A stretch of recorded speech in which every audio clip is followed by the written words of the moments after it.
नमस्कार दोस्तों, आज मैं वाटर का पार्ट 2 सरफेस वाटर के बारे में बतलाने जा रहा हूँ। तो सरफेस वाटर जो होता है यह हमारा पृथ्वी की सतह पर बहने वाली जल को कहते हैं, जिसमें आपको नदी का जल, झील का जल और समुद्र का जल आते हैं। तो कहता है कि surface water is the water which flow over the surface of earth, is the water which flow over the surface of earth and directly available। कहता कि सरफेस वाटर यानी कि सतह का जल वह जल होता है जो पृथ्वी की सतह पर है ना बहती है और डायरेक्टली आपको प्रत्यक्ष रूप से अवेलेबल प्राप्त हो जाती है। तो सरफेस वाटर में कंटेन या इंक्लूड्स होते हैं रिवर वाटर, लेक वाटर और सी वाटर। तो रिवर वाटर जो बारिश के पानी आपको आएगी वह नदी में बहती है, फिर झील में एकत्र होती है और वह फिर बहुत सारे नदियों के जल मिलकर वह समुद्र में जाकर मिल जाती है। इसे नोट्स करिए।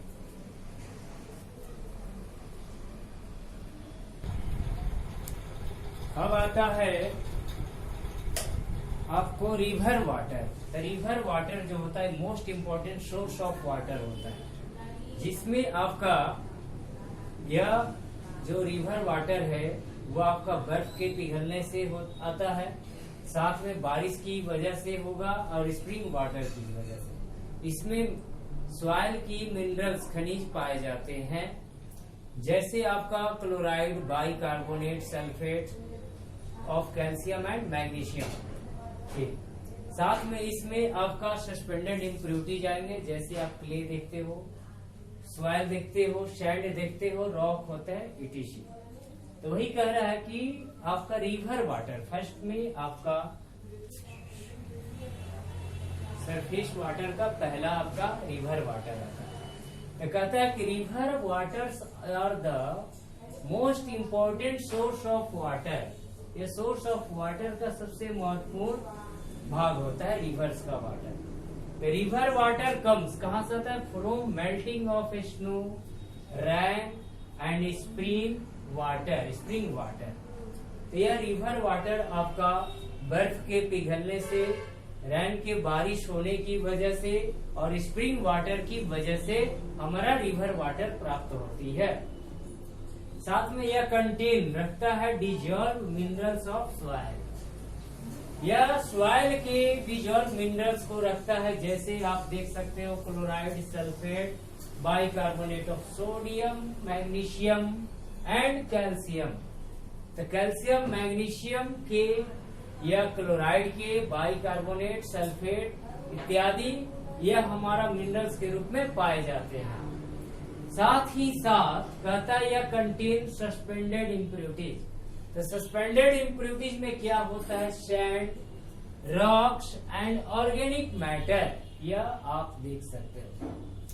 इस तरह रिवर वाटर जो हो गया हमारे सरफेस वाटर का सबसे महत्वपूर्ण वाटर होता है, जो आपका सैंड, स्नो के पिघलने की वजह से, बारिश की वजह से, साथ में स्प्रिंग वाटर की वजह से होता है। इसमें मिनरल्स होता है सॉइल के मिनरल्स, जैसे कैल्शियम, मैग्नीशियम और सोडियम के क्लोराइड, सल्फाइड, बाइकार्बोनेट ये प्राप्त होते हैं। साथ में इनमें इम्प्योरिटीज क्या होगी?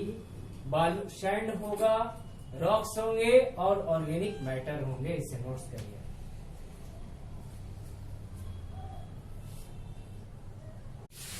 अब आता है आपका लेक वाटर। लेक माने झील का जल।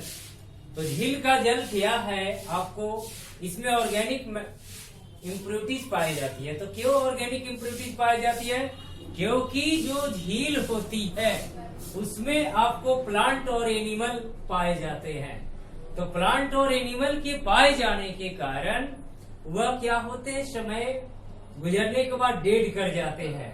तो वह डेड कर जाएंगे तो वह सड़ेंगे, गलेंगे, जिस कारण इसमें ऑर्गेनिक इम्प्योरिटीज पाई जाती है। साथ में इसमें लेस मात्रा में मिनरल्स पाया जाता है और केमिकल कंपोजिशन इसका कांस्टेंट होगा। तो कहता है कि lake water contain organic impurities. Due to decomposition of plant and animal. तो यह हमारा contain organic impurities due to decomposition of plant and animal. It contain less amount of dissolve minerals. कहता है आपको जो लैक वाटर है, lake water में आपका ऑर्गेनिक इम्प्यूरिटीज पाई जाती है, क्योंकि ये आपका प्लांट और एनिमल का डिकम्पोजिशन होता है और वह सड़ते गलते हैं। तो सड़ने गलने के कारण इसमें जो अशुद्धि पाई जाती है, कार्बनिक इम्प्यूरिटीज होती है। साथ में यह आपका less amount of dissolve minerals, lake water में मिनरल्स की मात्रा बहुत ही कम पाई जाएगी घुली हुई। साथ में केमिकल कंपोजिशन इसका कांस्टेंट होगा। ध्यान रखना कि chemical composition of lake water is constant, यह ध्यान में रखना, नोट्स कर लेना। तो सबसे पहले हमने रेन वाटर देखा। तो रेन वाटर जो हुआ आपका बारिश की वजह से, जिसे हम रिवर वाटर कहते हैं। यहाँ पर रिवर वाटर में क्या हुआ कि बारिश के वजह से सतह, साथ में स्नो के पिघलने की वजह से जो हमारी नदियों में जल आती है उसे हम रिवर वाटर कहते हैं। फिर इसके बाद लैक, बारिश होने के बाद जहां जहां गड्ढा होता है, झील बनते हैं, वहां झील के तालाब, वहां पर झील में हमारा वाटर एकत्र होता है।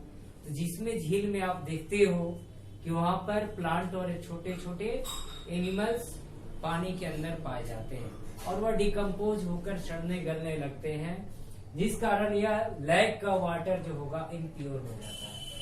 साथ में इसमें मिनरल्स जो होते हैं बहुत ही कम पाए जाते हैं, इसे नोट्स कर लो।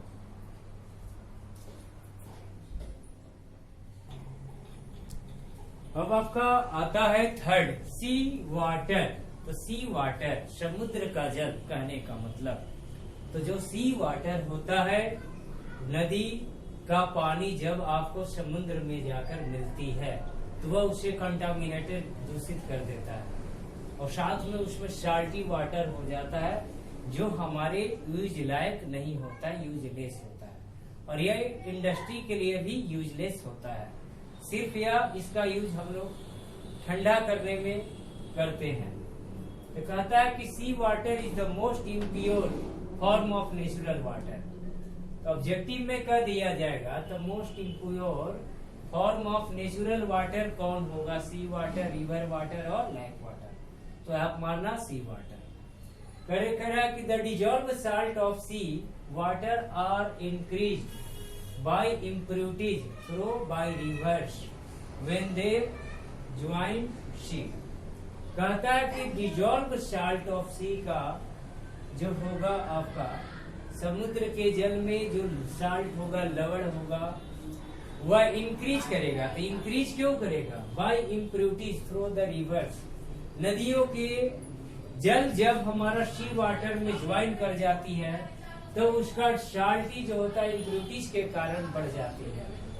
सी water contain 2000 times more dissolve salt than water.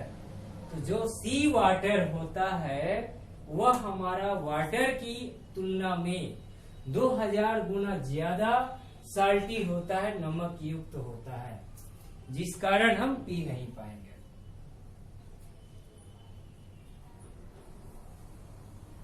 इसके बाद sea water is very slime and is not used in industry except for cooling purpose. तो सी वाटर जो है बहुत ही स्लाइमी होती है, स्लाइम होगा, जिस कारण इसका यूज हम लोग इंडस्ट्री में नहीं करेंगे, सिर्फ करेंगे एक्सेप्ट मने कूलिंग पर्पस को छोड़कर इंडस्ट्री में यूज नहीं किया जाएगा।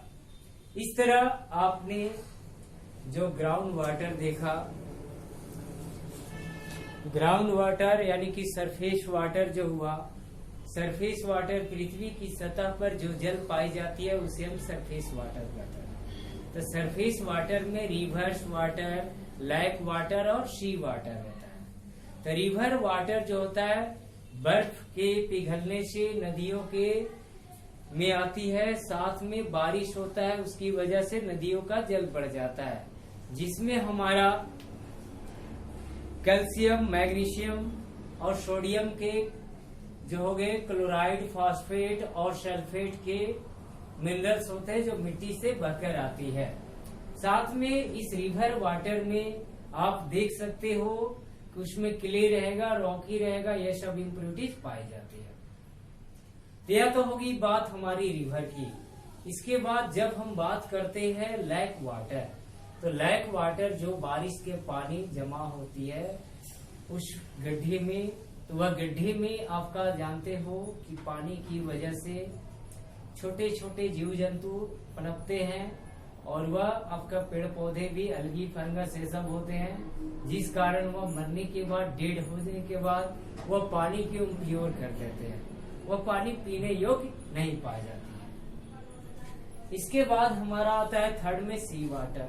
तो सी वाटर जब कब होता है होगा, कहता है कि जब नदियों का जल समुद्र में जाकर मिल जाती है तो वह हमारा इम्प्योर वाटर हो जाता है। तो इम्प्योर वाटर जो होता है यह नेचुरल फॉर्म में सी वाटर नहीं होता है, most impure form of natural water, यानी कि प्राकृतिक जल की यह सबसे इम्प्योर होता है, शुद्ध जल होता है। जो आपका नदियों के जल जब समुद्र में मिलने की वजह से अशुद्ध हो जाती है तो उसका समुद्र का जल लाउडी, साल्टी होने लगता है। तो समुद्र के जल में अंदर लुमिनेरिया नाम की एक घास पाई जाती है, ग्रास, जिसकी वजह से साल्ट होता है, यानी कि नमक। समुद्र के जल को हम बड़े बड़े गड्ढों में एकत्र करके वाष्पीकरण करके जो नमक प्राप्त करते हैं वो प्योर वाटर होता है, और जो पैकेट वाला वाटर होता है वो इम्प्योर वाटर होता है। सिर्फ आयोडाइड नमक के नाम पर उसके घोटालाबाजी किया जाता है। इसलिए ध्यान रखना, वह आप साधारण नमक खाओ, सेंधा नमक खाओ और काला नमक खा सकते हैं। इसके बाद सी वाटर जो होता है स्लाइड होने की वजह से इसका यूज हम लोग इंडस्ट्री में नहीं करते हैं, तो इसका यूज सिर्फ आपका कूलिंग पर्पस में किया जाता है। इसे नोट्स कर